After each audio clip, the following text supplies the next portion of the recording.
Bienvenue pour cette exploration, cette discussion autour de Mozilla Firefox aujourd'hui. Bonjour. On va s'appuyer sur les sources habituelles, hein, la page Wikipédia, le dépôt GitHub officiel et puis le site web de Firefox lui-même. Oui, des sources assez complètes. L'idée, c'est vraiment de voir ce qu'est Firefox maintenant, ses fonctions actuelles, sa philosophie, les différentes versions qui existent et, sa place sur le marché. On se concentre sur le présent. D'accord. Ok, alors, déballons tout ça. On commence par quoi? L'identité de Firefox, qui est-il fondamentalement? Donc Firefox, première chose, navigateur web libre et gratuit. Ça, c'est la base. Exact. Développé par Mozilla Corporation, qui est une filiale, on y reviendra, de la Mozilla Foundation. Et on le trouve partout, c'est ça. PC, Mac, Linux. Oui, Windows, macOS, Linux, même BSD, et sur mobile aussi, Android et iOS. Et il y a cette notion de bénévole, c'est mentionné, des milliers de gens qui contribuent. Tout à fait. C'est important, ça souligne le côté communautaire, open source. Et d'ailleurs, cette structure est intéressante. La Mozilla Foundation, la maison mère si on veut, est à but non lucratif. Ah oui, c'est pas comme Google ou Microsoft avec Chrome et Edge. Non, justement, ça la distingue. Et ça se voit dans la licence, la MPL 2.0, la Mozilla Public License. MPL 2.0, concrètement, ça veut dire que le code est ouvert? Voilà, exactement. Ouvert, consultable, modifiable, redistribuable, sous condition. C'est une garantie de transparence. Et ce côté non lucratif, ça teinte toute la philosophie de Firefox. Mozilla met vraiment l'accent sur la protection des données, la vie privée. C'est pas juste du marketing alors? Non, a priori, c'est l'entrée dans leur manifeste Mozilla. D'ailleurs, petit fait intéressant, en 2019, l'agence de sécurité informatique allemande, le BSI, l'avait recommandé comme étant le navigateur le plus sécurisé à l'époque. D'accord. Et ça se voit comment dans le navigateur, cette philosophie? J'imagine qu'il y a des fonctions précises. Oui, tout à fait. Par exemple, le blocage des trackers, il est assez complet, non? Oui, intégré et assez agressif par défaut. Pas seulement les pubs classiques. Il bloque quoi d'autre? Les réseaux sociaux, les trucs de crypto-monnaie? C'est ça. Trackers sociaux, mineurs de crypto-monnaies et même les techniques d'empreinte numérique, le fingerprinting. Ah oui, le fingerprinting pour identifier l'ordi? Exact. Et puis bien sûr, il y a le mode navigation privée, mais surtout le blocage par défaut des cookies tiers. Ça, c'est important. Ces cookies qui nous suivent partout sur le web. Voilà. Par défaut, c'est une grosse différence avec d'autres navigateurs. Et techniquement, il y a aussi des choses. L'architecture sandbox, par exemple. Le bac à sable? Oui. En gros, chaque onglet ou processus tourne dans son coin isolé. Si un site plante ou est malveillant, Ça n'affecte pas tout le reste. malin. C'est l'idée. Et il y a aussi le DNS over HTTPS, le DOH. Alors ça, DOH, ça sonne un peu jargon. Qu'est-ce que ça apporte? Simplement. Quand tu tapes une adresse web, genre modilla.org, ton navigateur demande l'adresse IP correspondante à un serveur DNS. D'accord. Normalement, cette demande est visible en clair sur le réseau. Le DOH, ça chiffre cette demande. Ah, donc mon fournisseur d'accès ou quelqu'un sur le même Wi-Fi public ne peut pas voir facilement quel site je visite. Exactement. C'est une couche de confidentialité en plus sur tes habitudes de navigation. Intéressant. Bon, au-delà de la sécurité et de la vie privée, qui sont clairement des points forts, quelles sont les fonctionnalités un peu sympas au quotidien? Hmm. Je pense au lecteur PDF intégré, par exemple. Pas besoin d'ouvrir un autre logiciel. Oui, c'est pratique. Ou le mode lecture. Ah oui, le mode lecture pour nettoyer les pages pleines de pubs et de menus, très utile pour lire des articles. Tout à fait. Et dans le même genre d'outil intégré, il y a la capture d'écran. Celle qui permet de sélectionner juste un bout de la page? Oui, une zone, la partie visible, ou toute la page. Mais elle est assez futée. Elle détecte aussi les blocs, genre un paragraphe, une image. Ah oui, pour aller plus vite? Pas mal. Et puis, il y a Firefox 5. Ah, Sync, Sally. Indispensable si on a Firefox sur son ordi et son téléphone. Absolument. Ça synchronise les marque-pages, l'historique, les mots de passe, les onglets ouverts. Même les extensions, je crois. Oui, même certaines extensions et paramètres. Et il y a aussi l'intégration de Pocket. C'est le truc pour sauvegarder des articles? Exactement. Un service racheté par Mozilla, tu sauvegardes un article, une vidéo, pour le lire ou regarder plus tard, même en ligne. C'est ça. Et bon, si les fonctions de base sont déjà pas mal, la grosse force de Firefox, historiquement, c'est les extensions. La personnalisation. Voilà. C'est là que tu peux vraiment le modeler à ta main. Bloqueur de pub type uBlock Origin. Très populaire celui-là. Oui.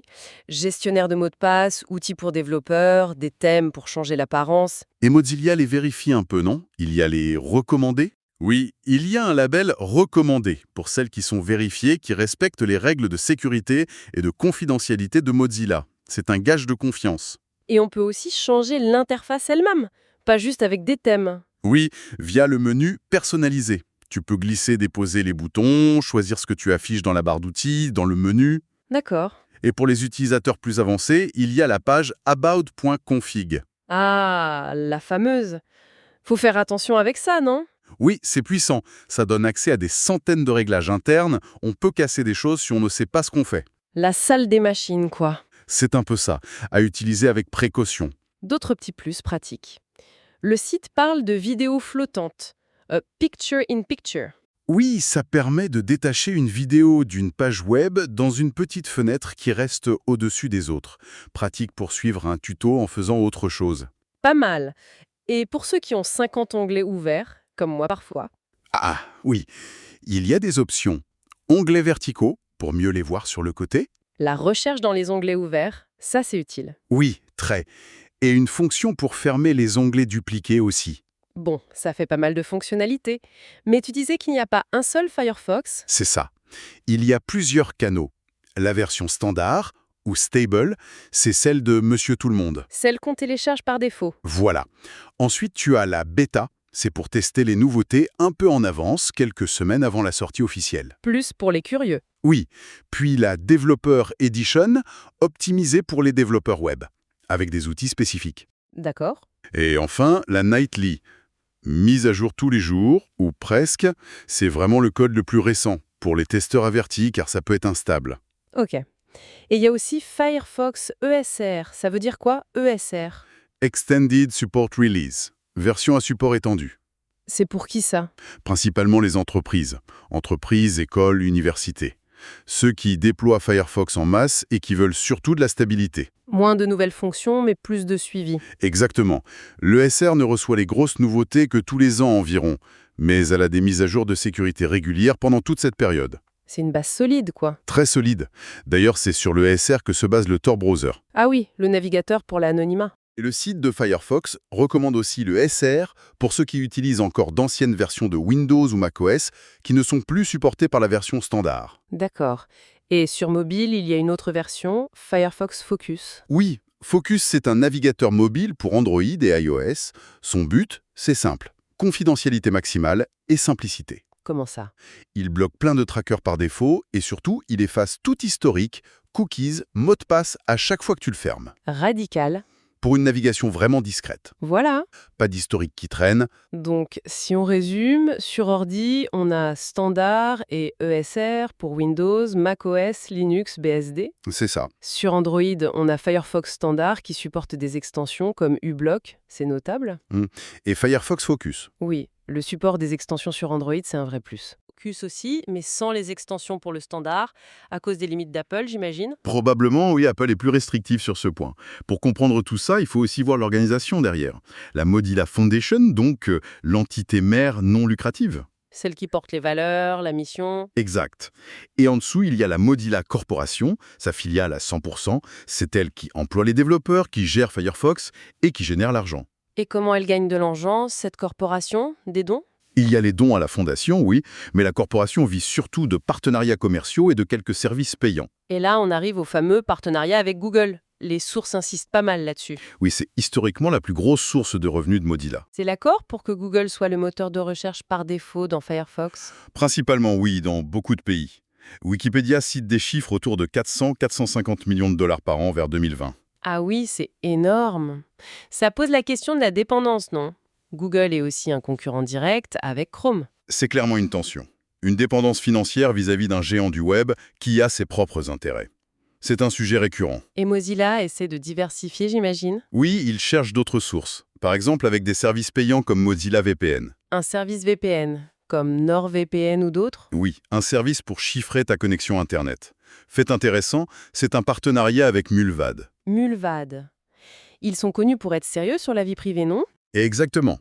Et ça utilise le protocole WireGuard, qui est moderne et performant. Il est dispo dans pas mal de pays, France, Allemagne, etc. D'accord. Avec tout ça, où en est Firefox sur le marché aujourd'hui? Les parts de marché, ça donne quoi? Ben, les chiffres globaux, toutes plateformes confondues, c'est assez bas, non? Entre 2 et 4%. Oui, c'est ça globalement. C'est un peu mieux si on regarde juste les ordinateurs, le desktop, où ça tourne parfois autour de 8%. Mais on est loin, très loin de Chrome. Ah oui, Chrome domine largement. Et Safari aussi, surtout sur mobile avec l'iPhone. C'est vrai que la part de marché a beaucoup baissé par rapport à, disons, il y a 10 ou 15 ans. Pourquoi cette baisse d'ailleurs? Les sources disent quoi? Principalement l'explosion du mobile. Sur Android, Chrome est préinstallé. Sur iOS, c'est Safari. C'est très dur de lutter contre ça. L'avantage du navigateur par défaut, exactement. Mais bon, malgré ça, en 2021, Mozilla parlait encore de presque 200 millions d'utilisateurs actifs par mois. C'est pas rien. Non, c'est sûr. Un autre sujet un peu sensible, c'est la gestion des DRM, les contenus protégés.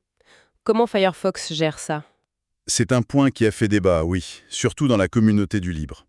Depuis la version 38, Firefox supporte les EME, EME. Encrypted Media Extensions. En gros, c'est ce qui permet de lire les vidéos protégées de Netflix, Spotify, etc. Ah ouais, les fameux DRM. Mais intégrer ça dans un navigateur open source a dû grincer des dents. Oui, parce que les modules DRM eux-mêmes sont propriétaires, fermés. C'était controversé.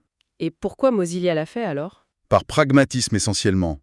Ne pas le faire, ça aurait coupé Firefox de tous ses services de streaming hyper populaires. Et les gens seraient allés voir ailleurs? Par de marché, ils ont essayé de trouver un compromis. C'est-à-dire?